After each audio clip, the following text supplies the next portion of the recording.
John Ubaldi with Ubaldi Reports. With me, as always, is my good friend and co-host, Joe Bitts. How's it going, Joe? Great, John, and make sure everybody knows that they can go to ubaldireports.com. That's right. You can do that. And they can get all your great articles. Yeah, and it's smattered across the website, but basically you can hit politics, go down and see some of the articles I've written. And should they go to Ubaldi Reports, John? What's the difference between you, say, Fox News or... I think the main difference is I just provide fact. Yeah. Even though I may lean center right, yeah, these are the facts, and it's up to you to make a decision whether you agree with my analysis or not regarding those facts. But I don't change anything. These are just the facts are the facts. Yeah, I think we got together with our editor / everything, and then we're doing like a Fox and Friends thing. So is this going to be like Ubaldi and Friends? Basically what it is going to be, instead of just, if you look Fox and Friends or some of the morning talk show hosts, they just get loose. They just kind of talk about what happened during their day, how they came home from, let's say they went to work, yeah, how they got there. For me, today was a day I had to work. I worked 7 to 4:30 at Chick-fil-A. Here was my dilemma today. I don't know if it's really a dilemma, but... Remember, Joe works as he's a government worker. Yeah, and so I got done with the route, got back. I was a little bit behind schedule because I was just cleaning. I had the day before off. So I'm just like cleaning up a little bit. And then I'm like, okay, all done, check out. And then I clock out of work. And as I'm walking out, you just hear, and it's just dumping water. Yeah. Right. And I'm like, oh, crap. And I'm deciphering a little bit because I'm no longer a Marine. So I don't have to stay in this weather. Oh, that's right. In the Marine Corps, we don't have umbrellas. Yeah. Not only do we not have umbrellas, it's you're going to get mocked if you even hide under a tree of some sort. Oh, my gosh, yes. But so I'm looking at it, I'm like, screw it. So I walk in there, I walk through the rain, hop in my truck, start it, go, and I'm gone. A couple miles down the road, it clears up. I'm like, okay, I got to go pick up my kid. Cool. So I go pick her up, and then I'm like, oh, I got to go to the grocery store real quick. So I go to the grocery store, and it's almost like this rain followed me. It was just like, oh, we're not done with you yet, buddy. I remember doing that. I went to Publix, which is a grocery store out here in Florida. Yeah, which we love. And I remember go shopping, and they come out, and it was like the deluge just burst. And I'm like, how long? Okay, do I wait it out? Because usually when it rains like that, 15, 20 minutes later, it didn't stop. So I'm like, oh, crap. So then I had to make the running dash to the truck. And every time you try to hit your lock to get it open, yeah, something doesn't work right away. Here's another thing, too. So Publix offers umbrellas. Like, they'll offer you an umbrella. I'm pretty sure it's like honor system, return the umbrella. And they're not the greatest. Of course not. But it's still an umbrella. So, I got my baby girl. I was like, I got to get home. I waited out there. I tried to wait out the rain as much as possible. And I'm like, I just forget it. So I could have done one or two things. I could see my truck from the parking lot. I'm like literally like the second or third spot, center row. And I got a clear shot. I could be like, I can leave my daughter here, give her my phone for a few seconds as I jet into the truck, turn it on, come on through, and pick her up on the side because I got this overhang. All right. And I'm still waffling on this. I'm like, do I really? Seconds count in this. And then all of a sudden I see people putting back umbrellas. I was like, okay, let me take this umbrella. And I get a broken umbrella. But the thing is, it's not like it's caved in or anything like that. You just need to hold it very high so it doesn't collapse all the time. So I use that. I load up the baby girl. I load up my groceries. Everything's good. She gets wet. She cries. She's like a little princess. And then I was like, okay, look, I've been in the rain. I'm still wet from when I was leaving work. So I walk it over, and the guy's like, hey, can I use your umbrella? I go, yeah, but you have to hold it. I'm trying to explain to him what he has to do. And he looks at me, I know how to work an umbrella. Okay, buddy, here you go. And now he's fiddling with it because it's not going all the way up, and he's trying to do that ram. If I shove it up there really fast, it's going to stick. No, this thing's not sticking, but I was just like, look, man, I tried to tell you, and you wanted to be a dick to me. That's like in Florida just recently, I think last or 2 summers ago, like, that's it. I'm not in the Marines no more. Yeah. I'm getting in, and I got the big jumbo umbrella. So I stayed, because when I go to my car from my apartment, it's just the way the gutter is and the road is in front. There's always puddles. Yeah.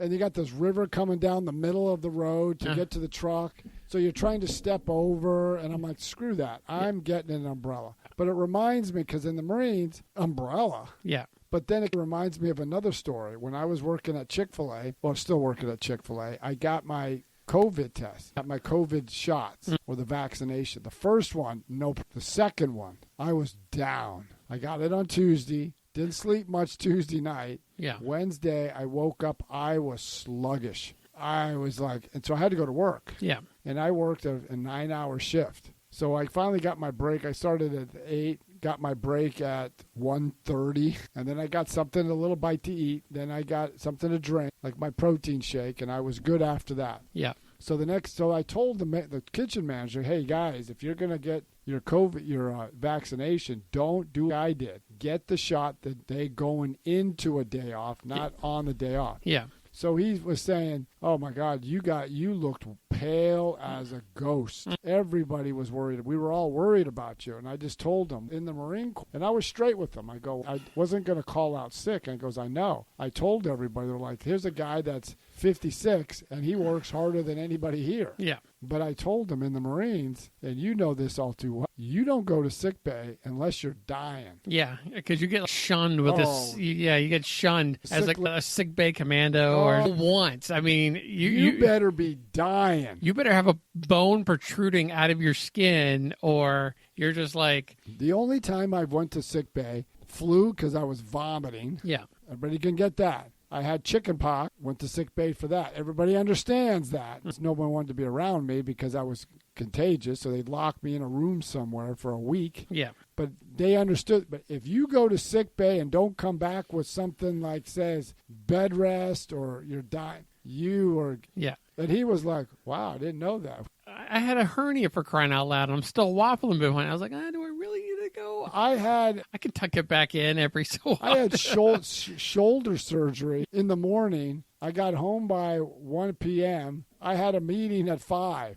I was dying, but I got to that meeting. Everybody's, you just had surgery. So I really don't know. A friend of ours, she texts me, and she's, by the way, because she's vaccinated and I'm waffling. I'm like, I'll get a shot when it's convenient, whether if I go to the VA but I'm not doing this 2-shot BS because it's the same thing. First shot's good, second shot. So they had the Johnson shot. They just kind of gave it back the thumbs up right after. And it was like, oh, this is in your area. And I'm like, I don't know, maybe. And then they're like, and we have free pizza. And I'm like, done. Free pizza. I got mine at Walgreens. I had the FISA shot. Yeah. Hey, you show that card, you can get some free Krispy Kreme. Yeah, but the thing is, I don't believe in the vaccine passport. A friend of mine at the gym, he goes, he didn't get his he's not getting and somebody was just railing on him. And he goes, let me guess. I bet you support abortion. He goes, yeah, my body, my choice. She didn't have an answer for that one. It's also the same thing with you've had the people that are so anti-vaccine, and when you go into the military, they don't listen to that. You're like, oh, I don't believe in vaccines, and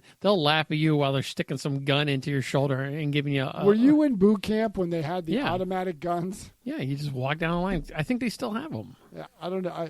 But in the military, or like every time you went overseas, like when we went to Iraq and Afghanistan, oh my God, they lined you up and took every shot known to man. We're talking about the sick bay stuff. Like I get to the fleet and then they give us our shots for like overseas deployments and stuff like that. And they give me the typhoid shot and it didn't react to me like it did everybody else. So I had to go to the sick bay and a day of friggin' bed rest because I didn't take the shot well. And like my platoon sergeant is, oh, here you go, by the way. Here's some homework you need to do while you're sickly or sick. The only time I had bed rest up until I had chicken pox, was in boot camp. I had the flu. And I vomited. I went to sick bay, and they were showing me how to take the temperatures of everybody, electronic. Yeah. So he puts it in my mouth, and he puts it my way. So what does the temperature read? Oh, it reads 102. 102. Get your freaking ass inside. That was the same. So I got blown up, and then after however many months it was to get me back into the States, it was just kind of, okay, you maintain your doctor's appointments, but you could stay home. All you have to do is call us every morning to let us know to check in. And it seemed okay. So I was living off, and then I just started calling in every day. And then I started calling in like once a week. And then I started checking in like twice a month. It just got, and then all of a sudden I got like a call out of the blue. Yeah, the unit's coming back, so you need to get back in here. I was like, okay. Oh, gosh. Yeah, the military is got some good times. Okay, you want to talk about the Supreme Court? Well, the first one we're going to do, I want to get to, is President Biden just recently returned today, and this is June 17th, so he returned from his first overseas trip. He went to the G7 summit. He went to a NATO meeting kind of summit, and then his final one was yesterday. He had one-on-one, I think a couple-hour meeting with Russian President Vladimir Putin. Collusion. Yeah, and it's interesting. It depends who you talk to. There's some people said he did really well. He showcased he's not the Donald Trump. You're right, and I want to talk to you about that. Okay, so it depends who you... He went to Europe to reaffirm that our belief in NATO because they believe Donald Trump didn't support NATO. Donald Trump did support NATO. He just wants the NATO member countries to start paying their fair share, especially Germany, because Germany hasn't paid its 2%, and they won't until 2030. Why? Yeah, that's annoying. Okay, so he goes and he's well liked by all the members. Of course, he's diplomatic. Well, not diplomatic, but he's political. Here's the point. He's well liked, but he didn't get any concessions. He didn't get anything done, except that they said, we're going to keep an eye on China, its authoritarian state. Was it like maybe a flex in a sense where they were like looking at him, evaluating, where's America right now? I noticed something that I want to bring up after you make your... No, the point is with Joe Biden, they all know Joe Biden because he's been in the Senate since 1973 and he spent 8 years as vice president. So they know him. Usually the vice president handles foreign affairs. Not really. It just depends. The vice president was a nothing job. Yeah. John Adams said it was the most useless job ever created. And then Henry Wallace, who was the vice president for Franklin Roosevelt for 2 terms, said it wasn't worth a spit. It just wasn't. It wasn't until Jimmy Carter came along where he tasked his vice president, Walter Mondale, to do more substantive things. Okay. Then it just evolved. Then you had George H.W. Bush under Reagan. Then you had Dan Quayle, and then Al Gore. And then when George W. Bush came in, Dick Cheney had a great influence in the first 4 years. The second term, he was scaled back a lot. I always like the idea of either you have a co-president versus a vice president, or you double up. Like the president has a co-president, the vice president has a vice president. That was the debate that was going on when Reagan ran in 1980, when he won before the nomination, when they really announced who the vice president was at the convention or leading into the convention. And at the 1980 convention up in Detroit, Michigan, there was a possibility that Ford was going to be... Reagan wanted Ford as vice president. Yeah. And then they were debating about doing this, and then I think Ford was pushing for a co-president. And Reagan said, no, that's a bit too far. Well, I like that idea because you have a guy that's the face and you have a guy that's doing a business. That's what your other cabinet secretaries are for, and that's what your chief of staff is for. Yeah, but I think upgrade them a little bit because... Yeah, the only reason I would disagree with that is you need one leader. And that was where it came to, because at that time, it was seen as, because of Jimmy Carter's ineptitude as president, it was seen the presidency as too big for one person. Okay, but now you come into a situation where we are now because we don't even know who's leading. And I did want to talk about this, but I know I'm not one of those people like Joe Biden's not my president. No, yes, Joe Biden is my president. Yes, he is the president of the United States. But for me personally, he feel like a president, and during his press conference, we learned that real quick that there's only so many people he can talk to in a press conference. What you're alluding to is he did a single press conference. Vladimir Putin did his own. And it was a stark contrast the way Putin did his. Putin spoke for 50 minutes. He took questions from everybody, media like CNN, anybody who wanted to ask questions, the foreign press. President Biden did his press conference, and he gets up there and he said, paraphrasing, so I'll take questions, but I'll take questions from the list that was provided to me. So he now admitted that there's certain reporters he'll call on who are going to give him friendlier answers. Now, had he done the press conference with Vladimir Putin, it would have showcased that he couldn't just hide. Yeah. He would have had, and to be up there for 52 minutes with not know what kind of questions were coming, I don't think Biden would have handled it. So having a co-president as like this show, Ubaldi Reports. John Ubaldi is the host. I am the co-host. So if for whatever reason you eat a bad chicken tender and the show must go on because there's an interview or there's someone we're interviewing, guess what? That's for me to step up. Yeah, but but in leadership, in business, in the military, there's one commander. Okay. There's no co-commander. That's what you have your executive officer do. From the military as well, is that the person that is below us should know the job. But that's true. Yeah. That's where the vice president, he'll know the job. He goes to the meetings. Yeah. But there needs to be one person. I think he needs to be more involved. And that's what they've done since. They need to be more involved. Okay, but that's what they've done since Walter Mondale. Since Jimmy Carter started it, they've given more, like Mike Pence. Yeah. He was put in charge of the COVID task force, and he did a great job at it. And I would have the utmost confidence, Mike Pence, if something were to happen to Donald Trump at the time, him stepping up into that role. Yes. Okay. But how confident are you, first of all, with our president currently? And then how confident are you in the vice president to step in? Well, here's a quick question. I was talking with a friend of mine about that right now, and he has some of his contacts. Well, he didn't tell me who they were or what they were, but he has contacts in the media. Yeah. They're very concerned about Joe Biden. They thought he would last a little bit longer. But the problem with that is, what do they do about Kamala Harris? Even the White House was amazed that she went. Okay, they knew that she was going down to Guatemala, and then eventually, and then Honduras, and eventually she went to Mexico. That they knew at some point. Still haven't been to our border yet, though. Okay, but here's the point. At some point, you knew somebody was going to ask you, "Why haven't you been to the border?" Yeah.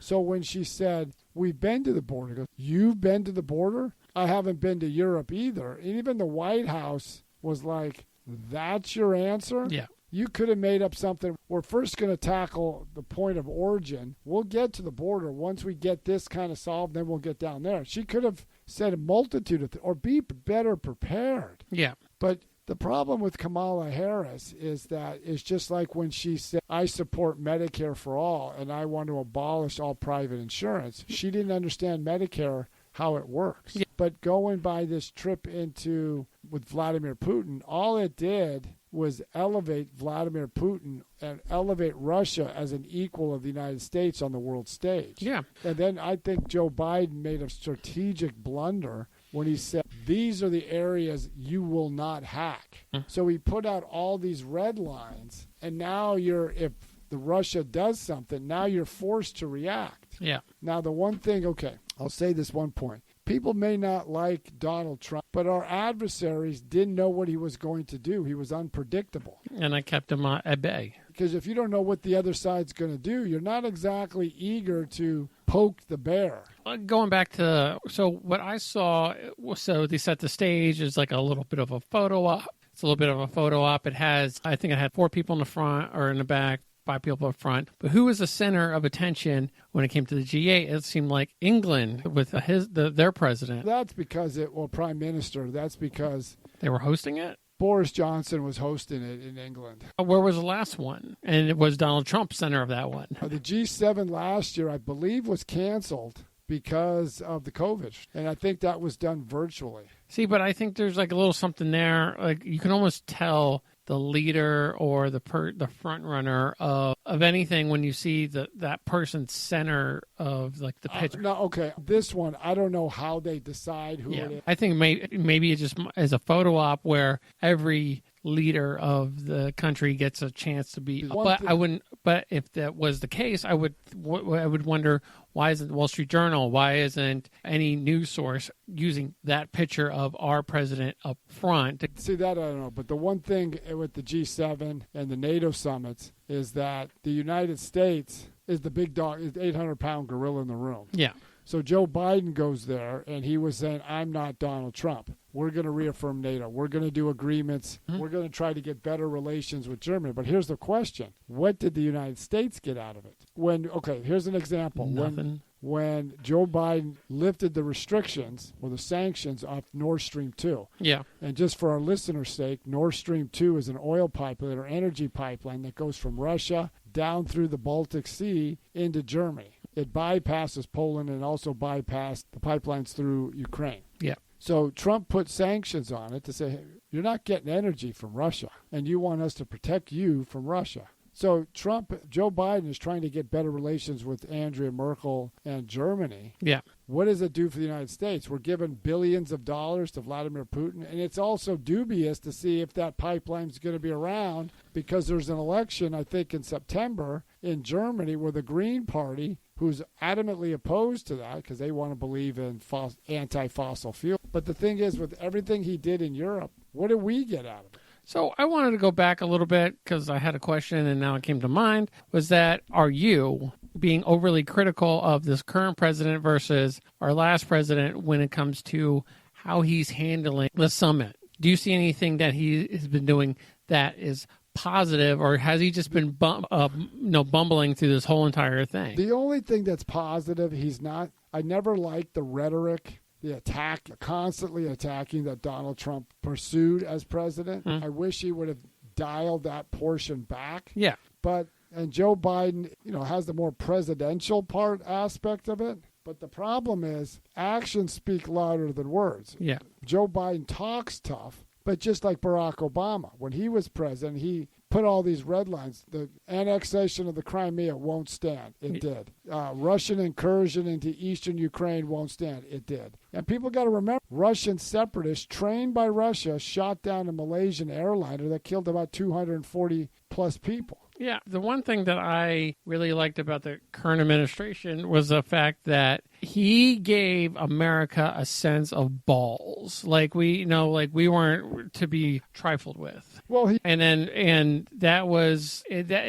kind of backed down all the other countries. Even, do you think you're going to see maybe Russia poking its head around even more, or do you think it's just kind of they're just going to let it go? What do you think? What was Vladimir Putin's? What did you think he came away with after meeting Biden? Elevated himself on the world stage that Vladimir is an equal of Joe Biden, that Russia is an equal, is a prominent world power on the world stage. Russia's economy is no bigger than Italy. Okay, why can't we get along with Russia? Because Russia looks at it, okay, Vladimir Putin was a former KGB. He looks at Russia, let me restate that, during the Cold War, when it was the Soviet Union to Vladimir Putin was another name for Russia. So when the collapse of the Soviet Union happened in 92, or 91, 92, Boris Yeltsin took over the prime minister job. And a lot of Russians didn't like his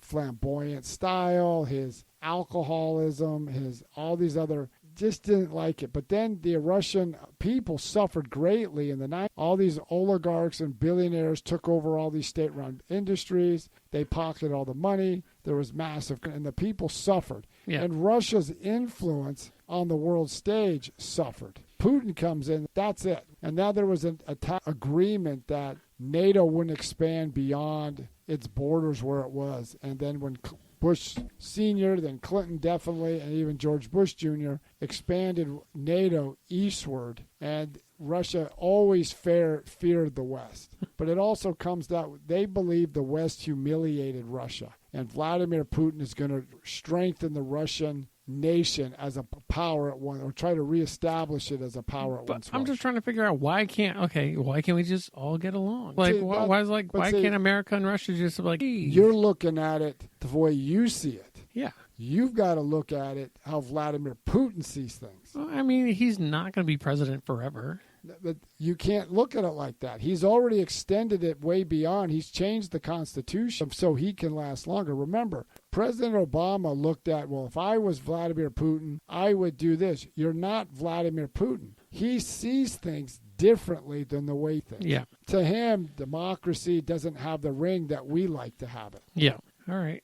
Going into the weekend, what do you got? For me, it's just working like a dog, but other than that, but for the nation, Joe Biden is back, and now he's going to have to deal with some of the issues domestically, and that includes... I still think they're going to hide him under a veil, and only certain people of the media are going to talk to him. But still, he's got to deal with a very fractured Democratic caucus in both the Senate and the House between the progressives and the moderates. They're still trying to push an infrastructure bill that Joe Manchin says, I want it done by not reconciliation. I want to get Republicans on board. And he was part of the moderate 10 Democrats and moderate 10 Republicans that tentatively agreed to almost a $900 billion infrastructure plan that would strictly go to bridge, roads, highways, broadband support, internet access, but it would be mainly paid for by unspent money from the COVID relief bill. Our listeners can take in this information and get more information on ubaldireports.com. Make sure you check that out, ubaldireports.com. And how else can they get a hold of us, John? You can go to Facebook,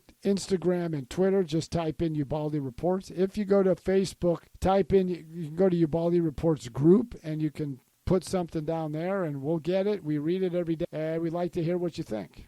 Everybody have a good day, and we'll talk to you later. All right. Have a good day. Keep listening to Ubaldi Report.